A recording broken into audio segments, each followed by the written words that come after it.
কুমন্ত্রণা ধারণা করো না, যদি করো তাহলে নতিজা কি হবে?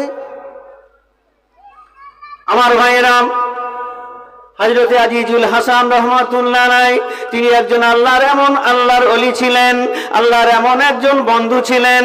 তিনি সব সময় এমন ভেষ ধরে দুনিয়ার মানুষের সঙ্গে চলাফেরা করতেন, দুনিয়ার মানুষ তাকে বুঝতে পারত না। এ বড় আল্লাহর ওলি, এ বড় বুজুর্গ হয়ে গেল, দুনিয়ার মানুষ চিনতে পারত না। আমরা দু চার পাতা পড়ে আমাদের ঠেলায় গ্রামের মানুষ টিকতে পারে না, এত মাসলা মাসাইল ফতোয়া ফারাজ প্রশ্নের উত্তর চায়। কিন্তু বড় বড় হস্তিগুলো, তাদের যখন বাচ্চা প্রসব হয়, বড় হাতির যখন বাচ্চা হয়, গরুর যখন বাচ্চা হয়, একটা ছাগলের যখন বাচ্চা হয়, কোনো আওয়াজ পাওয়া যায় না, কোনো মানুষের সাহায্যের দরকার হয় না। কিন্তু ছোট্ট একটা মুরগি ডিম পেড়ে সারা বাড়ি মাত করে দেয়, যায় না? যায় না? একটা ডিম পেড়ে সে সারা বাড়ি তোলপাড় করে, কিটকিট, একটা একটা ঠক ঠক। তার মানে কি, আমি একটা কি কাজ করেছি? একটা ডিম পেড়েছি। আমরা বর্তমান সময়ে একটু দু চারটে চটি হাদিস পড়ে যেন আমরা বিরাট বড় মুফতি হয়ে গেছি, মাওলানা মুহাদ্দিস হয়ে গেছি, এই আমরা মনে করি। এই অহংকার করো না। খালেস যেটা করবে আল্লাহর জন্য করো, আল্লাহকে পাওয়ার জন্য করো, নবীর দিদার পাওয়ার জন্য করো, মুর্শিদকে রাজি আর খুশি করো, তবেই তো তুমি আল্লাহ পাবে। নিজে নিজে মাস্টার তুমি হতে পারবে না, আর একজন মাস্টারের প্রয়োজন হবে। যে মাস্টার এখন ফতোয়া দেয়, সে মাস্টার আরেকজন মাস্টারের কাছে শিক্ষা অর্জন করেছে। আমরা এইসব নিয়ে আজকে সমাজের বুকে কুলুষিত হয়ে গেছি, কেউ কাউকে মানতে পারি না, বুঝতে পারি না। আমার ভাইয়েরা, হযরতে আজিজুল হাসান রাহমাতুল্লাহ আলাইহি বড় বড় বুজুর্গ আল্লাহর ওলিরা, তারা কোনোদিন মানুষের কাছে ধরা দিত না আমি কেমন আল্লাহর প্রেমিক হয়ে গেলাম, আমার ভিতরে কি এলেম আছে, তারা কোনোদিন জানতে দিত না। একদিন কে বর্ষাকাল, রাস্তার পাশ দিয়ে আল্লাহর ওলি হযরতে আজিজুল হাসান রাহমাতুল্লাহ আলাইহি হুজুর আমার হাঁটতে চলে যান। অপর দিক থেকে প্রভাবশালী বাদশার ছেলে এবং তার স্ত্রী দুজনে হাঁটতে অপর দিক থেকে আসছেন। কাদামাটির রাস্তা। যখন হযরত আজিজুল হাসান রাহমাতুল্লাহ আলাইহির কাছে কাছাকাছি যখন হয়ে গেল, হুজুর আমার পা পিছলে স্লিপ খেয়ে পড়ে গেল।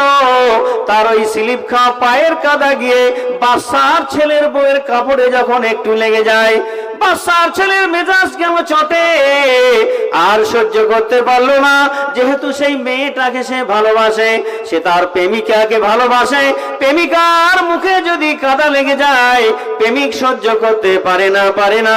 সঙ্গে সঙ্গে দৌড়ে গিয়ে আল্লাহর ওলি হযরতে আজিজুল হাসান রাহমাতুল্লাহ আলাইহি আল্লাহর ওলির মুখের মধ্যে চড় বসিয়ে দিলেন। আল্লাহর ওলি কোনো কথা বললেন না, জমিনের মধ্যে বসে পড়লেন। চোখ দিয়ে পানি ঝরে যায়। আল্লাহর মাহবুব বান্দা তিনি চুপটি করে বসে আছেন। এমন সময় তৃতীয় একজন ব্যক্তি দূর থেকে লক্ষ্য করে দেখেন, আমাদের দেশের বড় আল্লাহর ওলি, তার সঙ্গে বাদশার ছেলে যে বিয়াদবি করেছে, তিনি আস্তে আস্তে করে আসছেন। এমন সময় বাদশার ছেলে এবং তার বউ দুজন আবার তাদের গন্তব্যের দিকে রওনা হয়ে গেল। কোনো গাড়ি নাই, কোনো অ্যাক্সিডেন্ট নাই, কিছু নাই, অটোমেটিক একটা ঠ্যাং তার ভেঙে দুটা হয়ে গেল। বলুন সুবহানাল্লাহ। একটা ঠ্যাং যখন ভেঙে দুটো হয়ে গেল, জমিনের মধ্যে বাদশার ছেলে পড়ে গেল। তার স্ত্রী প্রেমিকা ধরে টানাটানি করে, কি হয়ে গেল স্বামী আমার? বলছে আমার ঠ্যাংটা ভেঙে গেল। কি ব্যাপার বুঝতে পারলাম না, ভালো রাস্তা দিয়ে তো হাঁটছিলাম। তৃতীয় ব্যক্তি লক্ষ্য করেছে, ও বেয়াদবি করেছে আল্লাহর ওলির সাথে। আস্তে আস্তে করে এসে বলছে, যুবক, ও বাদশার ছেলে, বলো তোমার পাটা কেমন করে ভেঙে গেল বাবা? বাদশার ছেলে বলছেন, আমি বলতে পারবো না হুজুর, কেমন করে আমার পাটা ভেঙে গেল হুজুর, আমি তো ভালো রাস্তাতে হাঁটছিলাম। বলছে, ওই যে ব্যক্তি বসে কেন কাঁদে, ওর সঙ্গে তুমি কি কোনো বেয়াদবি করেছ? বলছে, ও এত বড় বেয়াদব, ও আমার স্ত্রীর মুখের মধ্যে কাদা লাগিয়ে দিয়েছে। বলছে, তুমি কি ওকে চেনো? বলছে, না হুজুর, চিনি না। বলছে, উনি হলেন আমাদের এলাকার সব থেকে বড় আল্লাহর ওলি হযরতে আজিজুল হাসান। জোরে বলুন সুবহানাল্লাহ। আল্লাহর ওলি, আমি তো চিনতে পারি না। বলছে তোমার পা ভেঙেছে, তুমি এখনো হুঁশ হয় না, তাড়াতাড়ি চলো। বলছে হুজুর আমি তো হাঁটতে পারি না, যন্ত্রণা অস্থির হয়ে গেলাম। বলছে আমার কাঁধে ভর করো। আরে মেয়েটাকে? বলছে ওটা আমার স্ত্রী অর্ধাঙ্গিনী বিবি। বলছে ও আচ্ছা, তোর কাঁধে একটা হাত দাও, আমার কাঁধে একটা হাত দাও। ভাঙা পা টেনে টেনে আল্লাহর ওলির সামনে নিয়ে বসিয়ে দিয়ে বলছেন হুজুর এ বুঝতে পারি না, ওকে মাফ করে দেন। আল্লাহর ওলি হযরতে আজিজুল হাসান রহমাতুল্লাহ আলাইহি বলেন, ও বাবা যুবক, তুমি তোমার পা ভেঙে গেছে, এর জন্য আমি কি করতে পারি বাবা? আমি তো তোমায় কিছু করি নাই, কিন্তু তুমি আমার সঙ্গে বেয়াদবি করেছ। আমি যে আমার পায়ের কাদা তোমার বিবির কাপড়ে মুখে লেগে গেল, এটা আমি ইচ্ছা করে করি নাই। আমার পাটা পিছলে গেছে, আমার পাটা পিছলে যাওয়ার কারণে আমি পড়ে যাই, আমার পায়ের কাদাটা গিয়ে তোমার বিবির কাপড় মুখের মধ্যে লেগে যায়। তুমি বাচ্চার ছেলে, তোমার অহংকার এত, ওই অহংকার সহ্য করতে না পেরে তোমার বিবিকে ভালোবাসা দেখানোর জন্য আমি তোমায় কত ভালোবাসি, এরকম একজন ব্যক্তি তোমার কাপড়ে মুখে কাদা লাগাবে আর আমি সেটা সহ্য করব না, এই মনে করে তুমি আমার মুখে চড় বসিয়ে দিয়েছো। যুবক তবে শোনো, আমি এখনো পর্যন্ত আমার মালিকের দরবারে আমি এখনো আপিল করি নাই, এখনো তোমার বদদোয়া করি নাই, আমার মালিককে এখনো আমি জানালাম না। তবে তুমি জেনে রাখো, তোমার স্ত্রী প্রেমিকাকে যেমন তুমি ভালোবাসো, আমিও ভালোবাসি আরশের মালিককে। জোরে বলুন, আমি ভালোবাসি আরশের মালিককে, আর ওই আরশের মালিকও আমায় ভালোবাসে। আমি তাকে আপিল না করাই, তোমার বিবির গায়ে একটু কাদা লাগায়, তোমার বিবির কাপড়ে একটু কাদা লাগায়, তোমার যেমন সহ্য হলো না, আমি আল্লাহর বন্ধু, আমার আল্লাহরও তোমার মারটাও সহ্য হয় না, এই কারণে তোমার ঠ্যাংটা ভেঙে দিয়েছে। ওলিদের সাথে যদি বেয়াদবি করেন, আজ না হয় কাল, দুনিয়ায় যদি না হয় কবরে, না হয় হাসরে, এর ফয়সালা একদিন হবেই হবে, কোনো সন্দেহ নেই। আল্লাহর কোরআন বলছে, যদি বলুন সুবহানাল্লাহ। নিজেকে নিজে বিরাট কিছু মনে করলে হবে না, সমস্ত কাজ করতে হবে খালেজ আল্লাহর জন্য, আর সত্যবাদীর হুকুম মতো জীবন করতে হবে, তবেই আল্লাহ আমাদের হেদায়েত করবেন। আর হেদায়েত পাওয়ার পরে ইমানের নূরটাও দরকার আছে, আপনি সব জায়গায় গেলে সেটা পাবেন না। এই সবে বরাতের রাতে কিছু আলেম ফতোয়া দেয়, আল্লাহ নাকি 7 আসমান থেকে নেমে প্রথম আসমানে আসেন। এক মুফতি ফতোয়া দিচ্ছেন, আল্লাহ শুধু ওই সবে বরাতের রাতে নয়, প্রত্যেক রাতের ওই আসমান থেকে, 7 আসমান থেকে নেমে প্রথম আসমানে আসেন। কথা ঠিক, কোনো সন্দেহ নাই। আল্লাহ বলে, বান্দারে, ও আমার গোলাম, শোনো শোনো, যারা তাহাজ্জুদের সালাত আদায় করে, আমি আল্লাহ তাআলা ওই 7 আসমানে থাকি না, আমি আল্লাহ নেমে প্রথম আসমানে চলে আসি।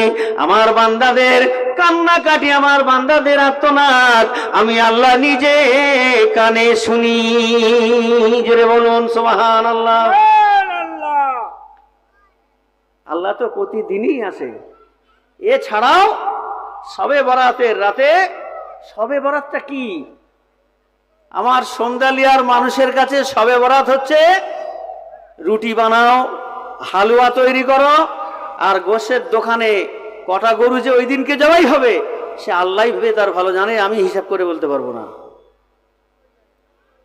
এই কাজটা হলো বেদাত। সবে বরাতের অর্থ বুঝতে হবে আগে, সবে বরাত কাকে বলে, সবে বরাতটা কি?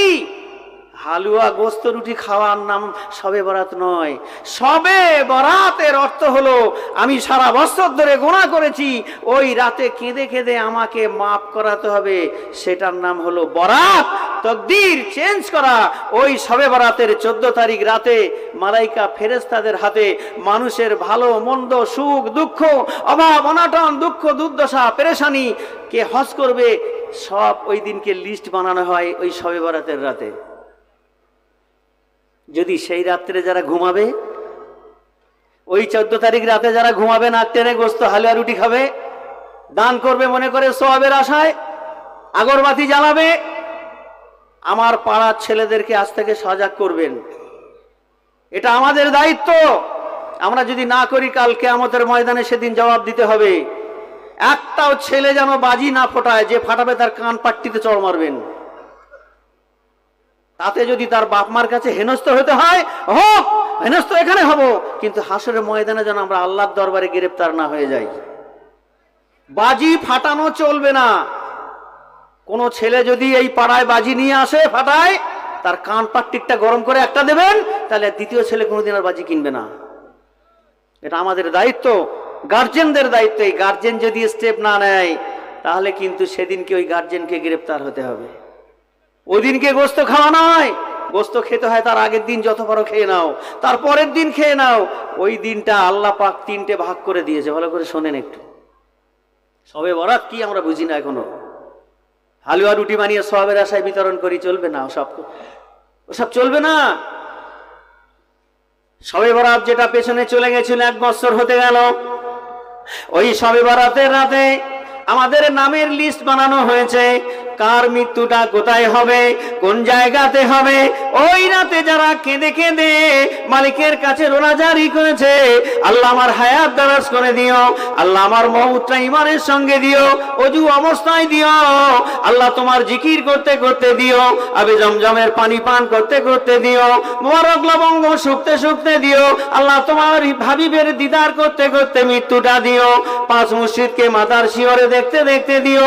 আমি বড় গুনাহগার, আল্লাহ আমার গুনাহটা মাফ করে দিও, আল্লাহ আমার আব্বা আম্মার গুনাহ মাফ করে দিও, আল্লাহ আমার বিবি বাচ্চার গুনাহ মাফ করে দিও, আল্লাহ আমার সঙ্গে যারা দুশমনি করেছে আমি তাদেরকেও খালেজ মাফ করে দিলাম। জোরে বলুন।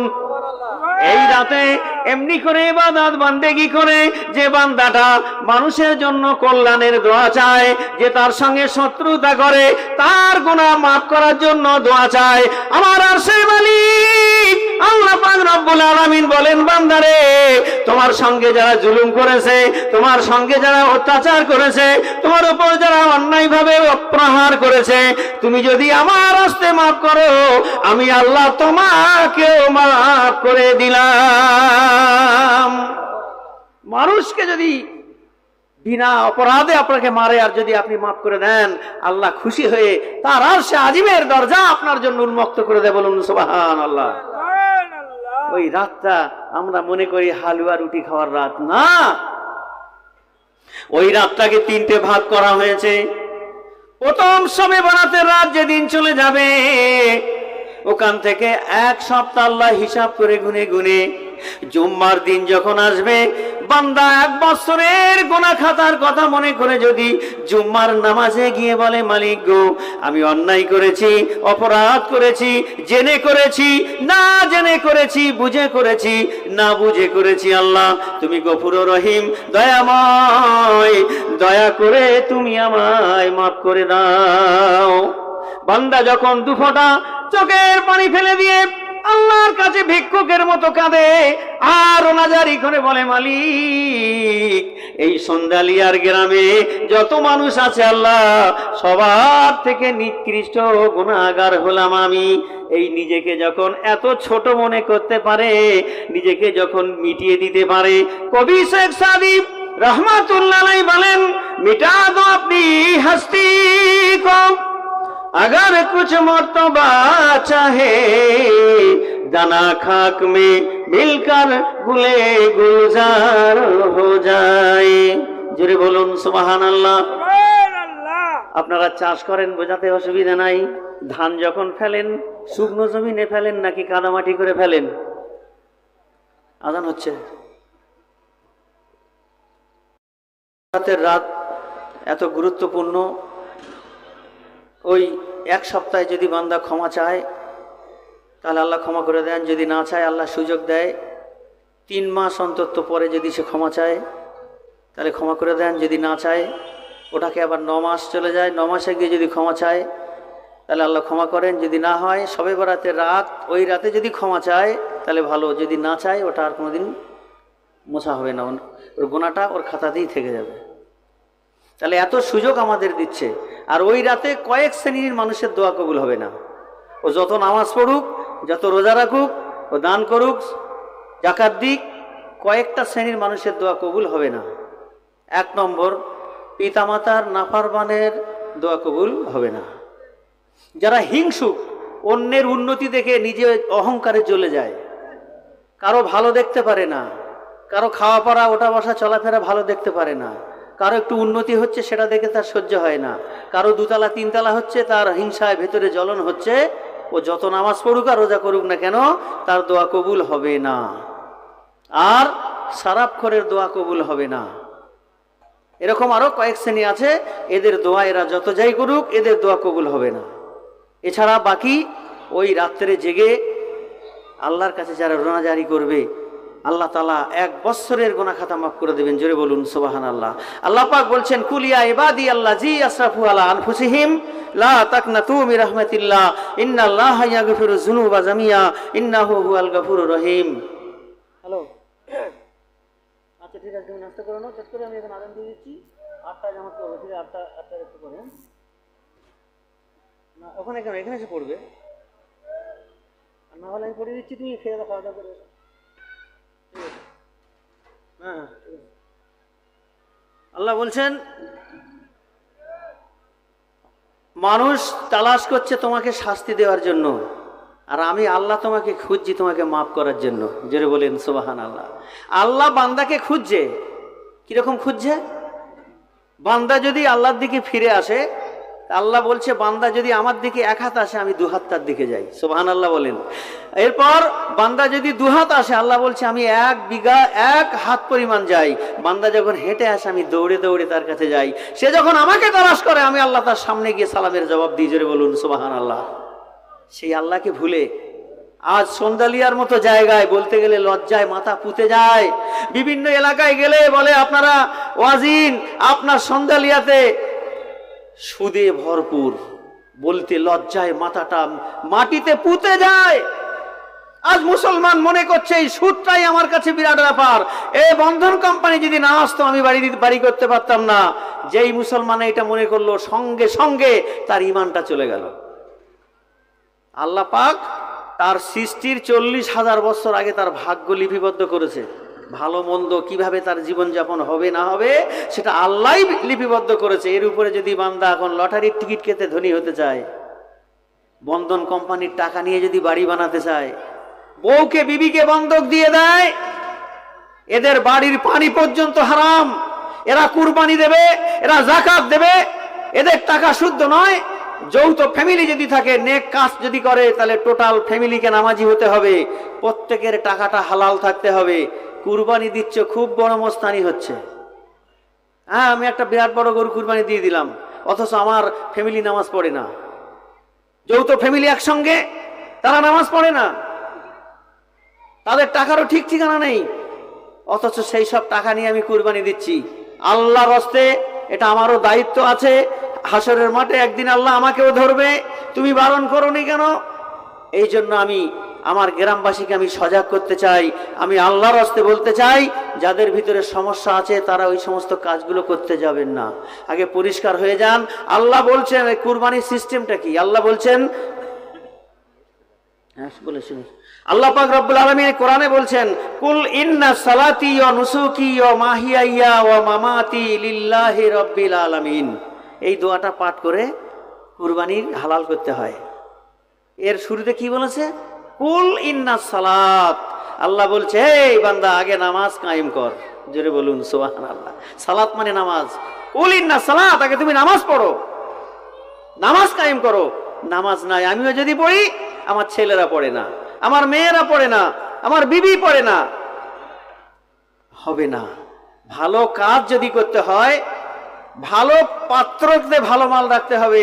খারাপ পাত্রে ভালো মাল রাখলে নষ্ট হয়ে যাবে। কেরোসিন তেলের শিশিতে কোনোদিন সর্ষের তেল ব্যবহার করা যায় না।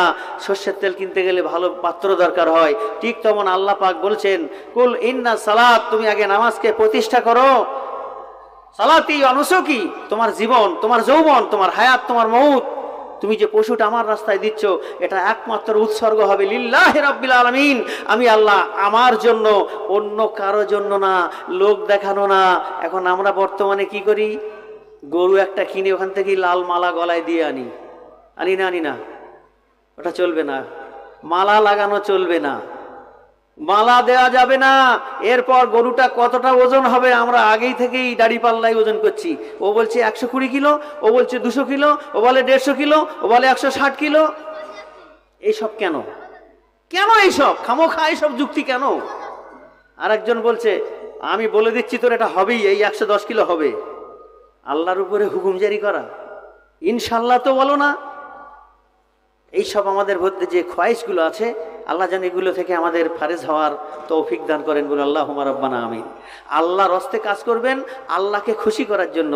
সত্যি কথা বলি আমরা একটু, যদি ইব্রাহিম আলাইহিস সালামের যে ইসমাইলের কুরবানি যদি সত্যি সেদিন কবুল হয়ে যেত, তাহলে আমাদের প্রত্যেকের বাড়ির প্রথম সন্তানগুলোকে কুরবানি দিতে হতো, পারতাম।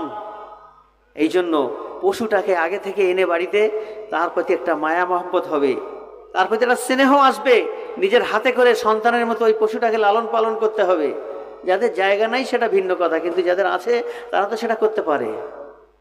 কুরবানির অনেক সিস্টেম আছে, এই সিস্টেমের বাইরে চললে হবে না। আসছে রমজান মাস, আমরা রোজা রাখবো ইনশাআল্লাহ, কিন্তু এমনও ব্যক্তি আছে তারা সুদের সঙ্গে লিপ্ত, বন্ধনের সঙ্গে লিপ্ত। সেই সব টাকা পয়সা দিয়ে যদি সিয়েরি ইফতারি খায়, তাদের রোজা কিন্তু হবে না, তাদের রোজাগুলো নষ্ট হয়ে যাবে।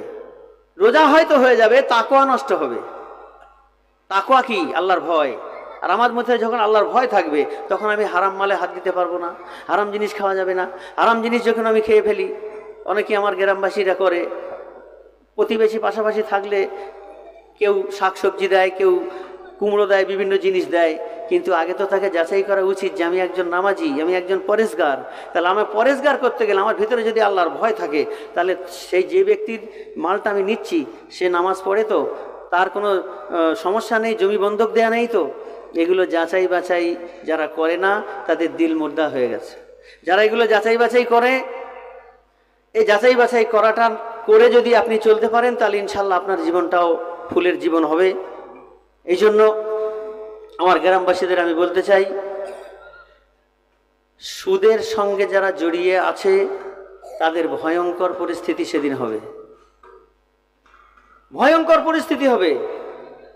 আল্লাহ সময় দিয়েছে, আল্লাহর উপরে ভরসা রেখে ওই সমস্ত সুদ ঘুষগুলো ত্যাগ করে দিয়ে, কবর এমন একটা জায়গা যেখানে যাওয়ার সঙ্গে সঙ্গে ছাড় পাওয়া যাবে না। আর এটাও তো আমার দাদা দাদুর কাছ থেকে শোনা, আপনারাও শুনেছেন, মুরব্বী এখানে অনেক বসে আছেন।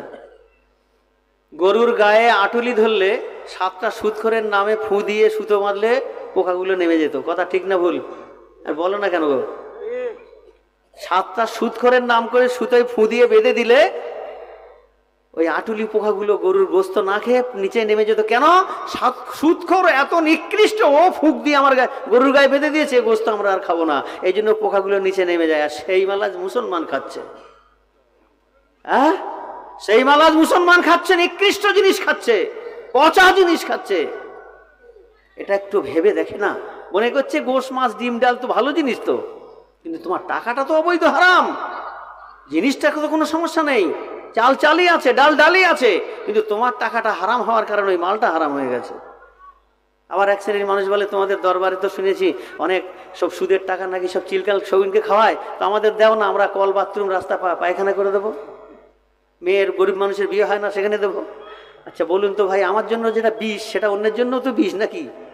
হ্যাঁ, এই জিনিসটা আলেমের মাথায় ঢোকে না। তার আবার বলো আলেম বলে দাবি করে।